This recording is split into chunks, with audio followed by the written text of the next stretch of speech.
Wait, do our viewers know their rights? This is World Consumer Rights Day. And by the way, for your information, it's been around since 1962, believe it or not. And let me just go straight to the governor here, our host here at City Primary School in Eldoret. Governor, you were giving us an example a short while ago, and I know you can summarize it in as short time as you can. You were on an aircraft once, heading from Amsterdam to Nairobi. Go on. Thank you very much, Jeff. I think in the World Consumer Rights Day that we are celebrating today, we must make it to consumers that they have rights that they need to know, and they need to agitate for them, and they need to demand.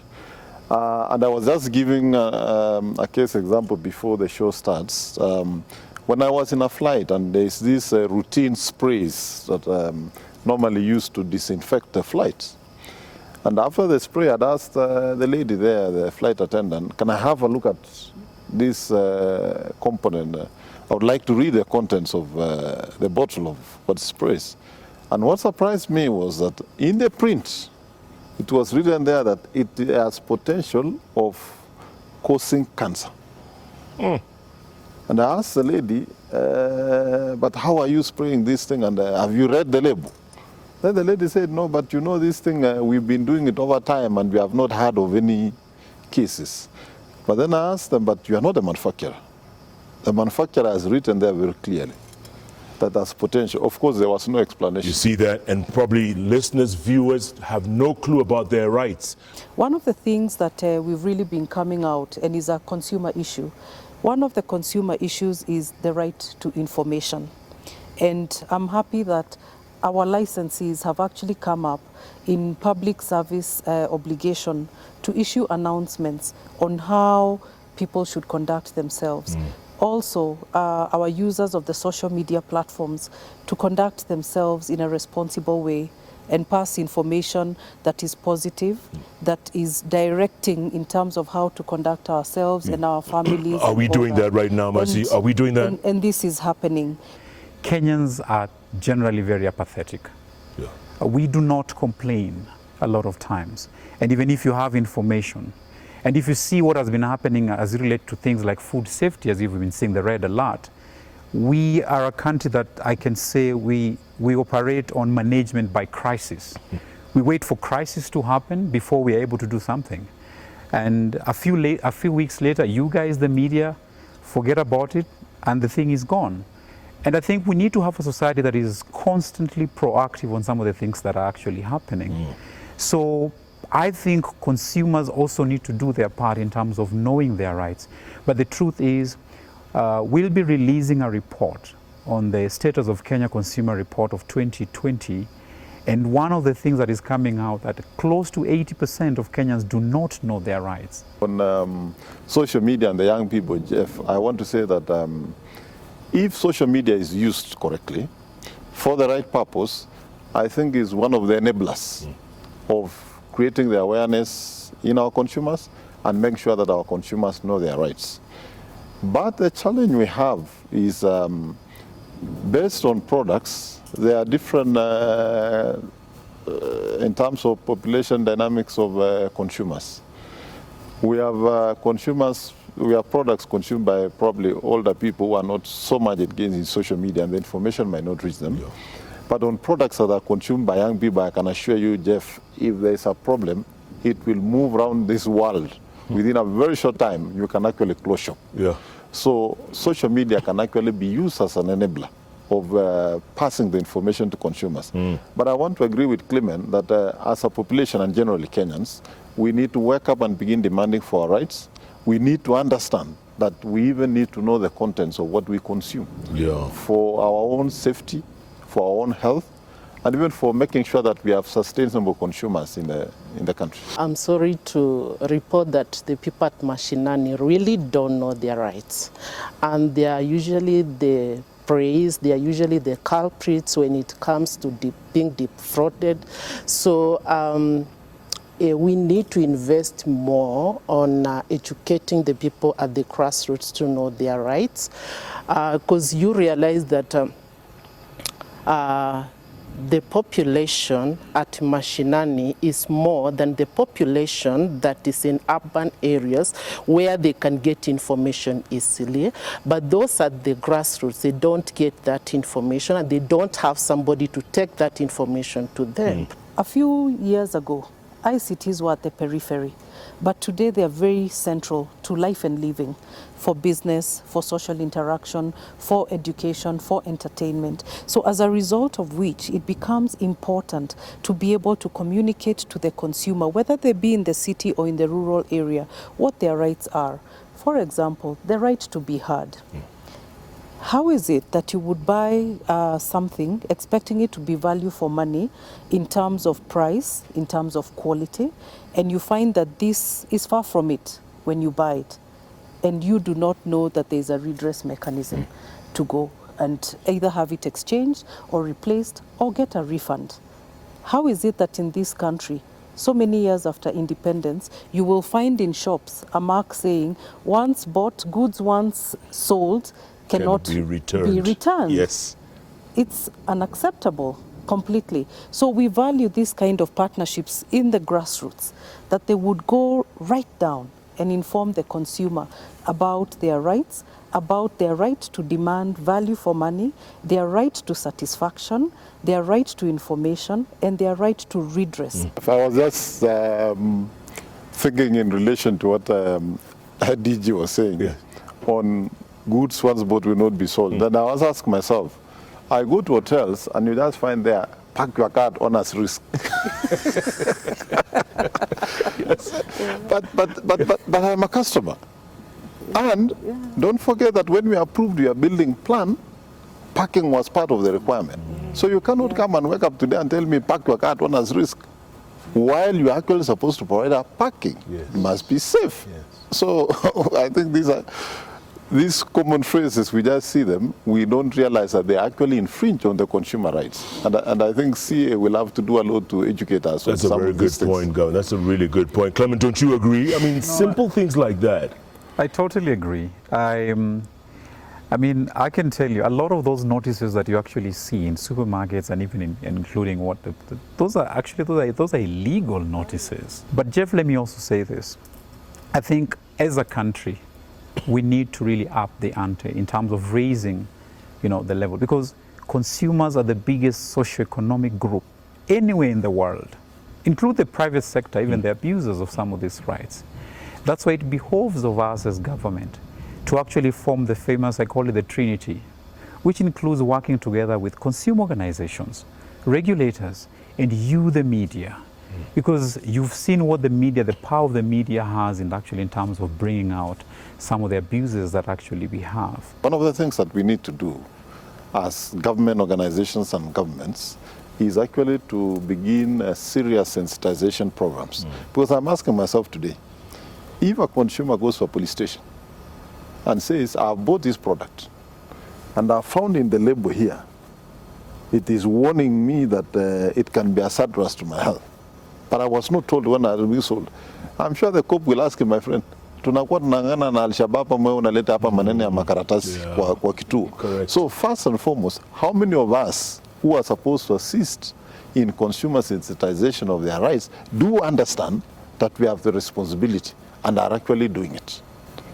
So we must also, as we try to sensitize the public, we must again retrain and also capacity build the agencies that are supposed to be sensitizing the public so they can also understand. I think also as government agencies we have to be a little bit serious in what we do, but we also must ask the public to be bold and come out. And sometimes it takes one lone voice to actually save the population. My message to consumers today, one, know your rights. Know your rights. Wacha kuwa watu ambao wataki kusoma, just know your rights. And there are only 8 rights of consumers. If you cannot know all, at least know 3 or 4. And the first rights that J.F. Kennedy took to be ratified were the right to be heard, right to redress, the right for compensation, and also the right to good health. If you can know even all these 4 only, the rest 4 will not be too hard for you to know. We are here to say, let's make use of this platform end to end so that we achieve value. One of the commitments is to deepen the digital economy platform. This will be through digital business. How will this happen if people are not activating the complaints mechanism as a check, as a necessary check to the business that is pushing in these goods, especially if they are not fit for purpose? It is very necessary, and I think it's a conversation that needs to elevate. And when it comes to ICT-related business, Clement, I mean, look, you know, online is becoming the new big thing. Everyone, you know, It is. just about everyone is ordering online. It is. But what you see is not necessarily what you That's get. not what you get. Kenya has among the highest internet penetration, I think almost over 60%. Maybe we're only second after Morocco, if I'm not wrong. The challenge we're having is that e-commerce is actually facilitated through a third-party platforms. Pretty much you are going to buy something from Facebook, but the platform is owned by Facebook. The person who's actually selling that particular thing you do not know. I always see a lot of on the internet. You see a dress and you think you're going to get the same dress. Yeah.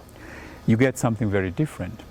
I think the challenge, and then this is also a challenge I think for the CA, the question is, how do we preserve the integrity of some of these particular platforms?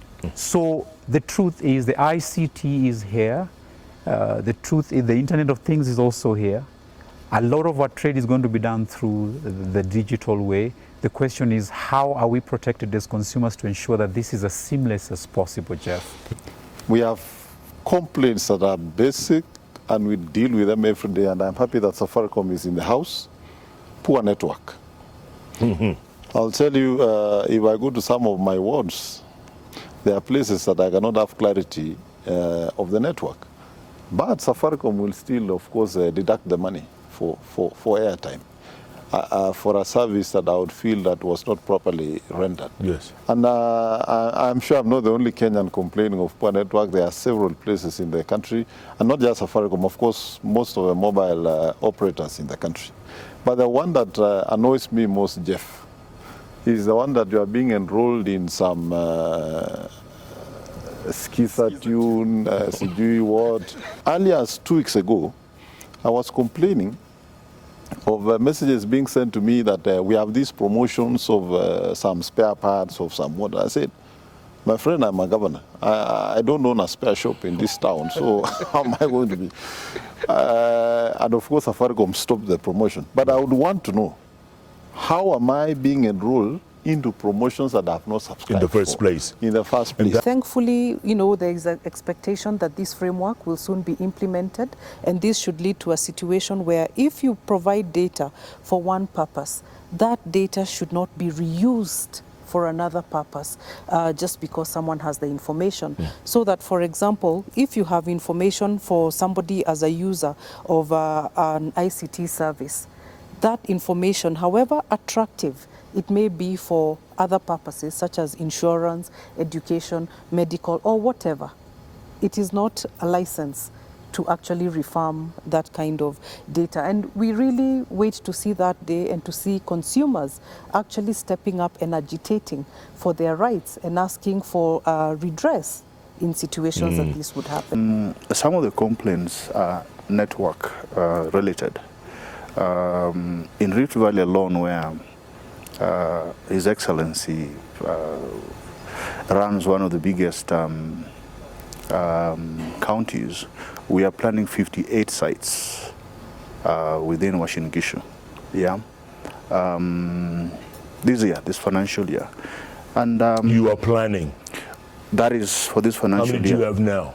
We have countrywide. We have close to 7,000 sites. Yeah, In Uasin Gishu? Uasin Gishu, close to 200 sites within the entire region.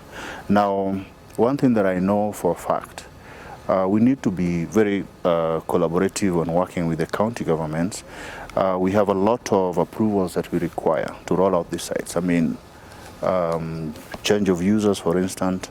The application rollout fibers require wayleave approvals. We have approvals that we require from civil aviation because of the height of the BTSs. And before we get these approvals, that take 3 to 6 months. It's a delay. Data privacy protection. The DG here will tell you exactly what repercussion we would face if you were to share information relating to personal data. It's something we protect dearly. The information that goes out, probably there's a way you can receive information of an individual. For instance, when there's an investigation that is being carried out by the investigative arm of the government, and the investigating officer must swear an affidavit that they are carrying out investigations pertaining to some criminal activity before information can be shared, or there's a court order. This information that we hold cannot be shared by anybody at any given time. It is well protected. Must apologize on behalf of Zuku because that's not the way we work. Your contacts may have fallen through the cracks somewhere, unfortunately, but I can say for sure, with no fear of contradiction, that we have a thorough entry process and through which we gather all your contacts. And maybe back in the day we were not as thorough because technology has been evolving. But where we are today, we have your contacts, we have your alternative contacts, including social media. We take all sorts of contacts, and through that we send you a notification.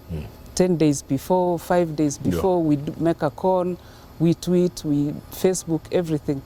And some here and there might be cracks where we picked a wrong contact, maybe contact of somebody who was at your house when we came for the installation, and that's not necessarily the person responsible for your bill. Jeff, I think it is good sometimes to get opportunities. Probably you can get clarity on some of the questions that have been lingering in my mind. Yes. Listening to Willis here, in terms of data privacy, data accuracy, data storage, and of recent events in this country, you are aware that we lost one administration police officer called Kenneth, and the director of criminal investigation. I don't know whether he made a statement or the statements were, made by journalists in the media. At least I read. Right. That, we could not get data. It was deleted from the mobile phone and even at the source mobile service provider. And some time back, I used to hear that mobile service providers store data for a certain given period of time, and I think it is a requirement by law. Then I was asking myself if it is possible that data can be deleted actually from a mobile service provider. Then how sure are we that even our airtime is not being deleted haphazardly from the system? So I think since we have Willis here and he's an expert, probably will just give me some little education how long data is being stored and whether it is true that somebody can actually delete all the data in my phone, including in the storage facilities of our service provider. The other thing that I would like to say is there's a lot of collaboration between county governments and mobile service providers, particularly on data and on fiber. But there are things that we must also agree with the service providers that they must adhere to. County governments, we are charged with the responsibility of planning. Making sure that services run without interruptions. All the services must run concurrently without either interfering with the others. What I would tell Willis is sometimes the problem we have with them is they would like to take a shortcut. They would want to do service provision cheaply. But you see, as from where I sit and from where so many Kenyans sit, Safaricom makes billions of money in profits. And then I don't see why they should not invest in the process. And where we have conflict with Safaricom is when they want to lay, and all the services other, including Mwananchi, Jamii and others, is when they want to do offer cable. Like we are going back to the old Kenya Post and Telecommunication, where you'll find a wire sagging, crossing the roads from one corner in a very disorderly manner. As county government of Uasin Gishu, together with the National Planning Act and the county, as we insist that all data cables must be laid down on the ground. We've made provisions, we've even given them specific points to lay on our roads, just to ensure that they don't have to keep digging and redigging every other time there's road construction, just like what is happening in Nairobi. Yeah. And I want to say, if we work with them and with CA and the Fiscal Planning Department, for small towns like Eldoret and other counties that are growing, we have a perfect opportunity to lay infrastructure that we don't have to keep relaying and removing all the time. We're adding additional infrastructure if we work together in a collaboration. And so I would expect that my friend Will is here, that they hasten the speed of correcting some of the things. I agree they do have good customer care, but I would say they resolve the problem halfway. If I complain today that I've been subscribed, they will stop the service immediately. But the next step I want them now to take is to take the step and refund me my money that I've been charged to my account. That's the bit they don't tell us. Are you listening to this? Very much so. Very acting much so. On when you complain, yes, almost it is actually instant. But follow up. No, you're stopping is instant. But now you see already my money has been deducted. So how are they going to make sure that, because their system was the one that was being used?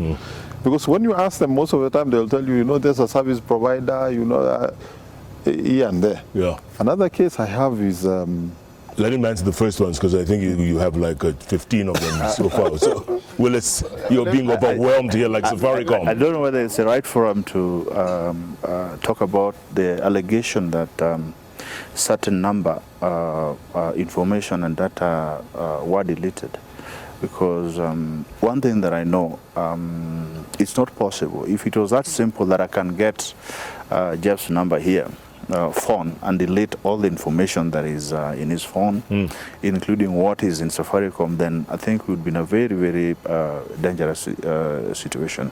But I can assure you that that cannot happen. It's not that simple. The information that we have within our systems are very, very well secured and very well protected. It's not possible for an individual. What actually happened was factory resetting. When you factory reset a phone, it deletes all the numbers all the calls that were made, all the calls that were received, but it does not, there's no interface between our systems and the individual's phone when you do factory resetting. The information is very secured. Governor Jack Ma, you get the last word. Thank you very much, Jeff. First and foremost is to thank CA for choosing to host the World Consumer Rights Day here in Uasin Gishu County. Unfortunately, with the coronavirus, we could not have the audience that we desired. I can assure you, Jeff, the whole of this field would have been a sea of humanity. I believe you. I believe you. But all in all, we appreciate that we were still able to continue with the show. But let me say this to the members of the public from this county and even this country, that you have a right to complain when you ever get a product that doesn't satisfy you. You have a right to information, and you have a right to redress. And for that reason, let me also say to the service providers, you also have a right to complain to me when the services or your designs are not approved on time. So this is not one, and everybody else, that if you have a complaint on the products that we also provide as county government of Uasin Gishu, you have a right to complain to us, and we shall listen to your complaints. But as Kenyans, let's take responsibility.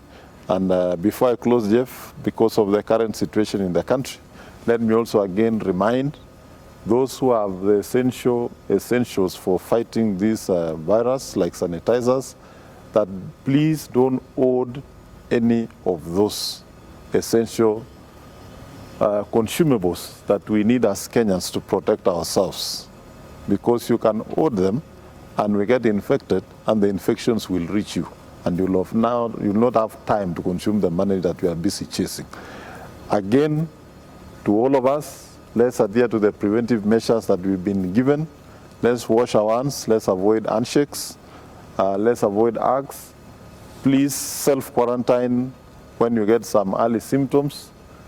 Visit a nearest facility for attendance and for testing, so that together we can, as a nation, create a movement of prevention, which will be much cheaper and easier than curing. On that note, the President has pronounced a raft of measures that needs to be undertaken. We expect every responsible Kenyan to adhere to that. I'm told that there are still a few disco clubs in my county that are still owned. Jeff, now let me emphasize what the President said and issue another executive order for my county, that all discos now are suspended and immediately they must be closed now. Kenyans, we must begin taking seriously some emergency matters and treat them as emergency and of importance as required. I also want to tell Kenyans that, and particularly our institutions of learning, following the measures the President have given, that we should not be on panic. The government has put measures in place, but the critical measures are the measures we are going to put as an individual and as an institution. And we therefore want to urge parents not to rush to schools, particularly boarding schools, and cause commotions. Allow the schools to give you the schedules. Please obey those schedules so that the situations can be handled effectively. And JK, you are welcome back. This is, I would say this is 20% of the show, so we expect our full share of JK Life. You expect the other 80%? Yes. Thank you for joining us on this extended version of Sunday Live from City Primary right here in Eldoret, the City of Champions. Like the governor said, we got to come back at some point, and we will. So governor will keep that promise. And thank you so much for being a part of this show. Again, the hashtag, Sustainable Consumer.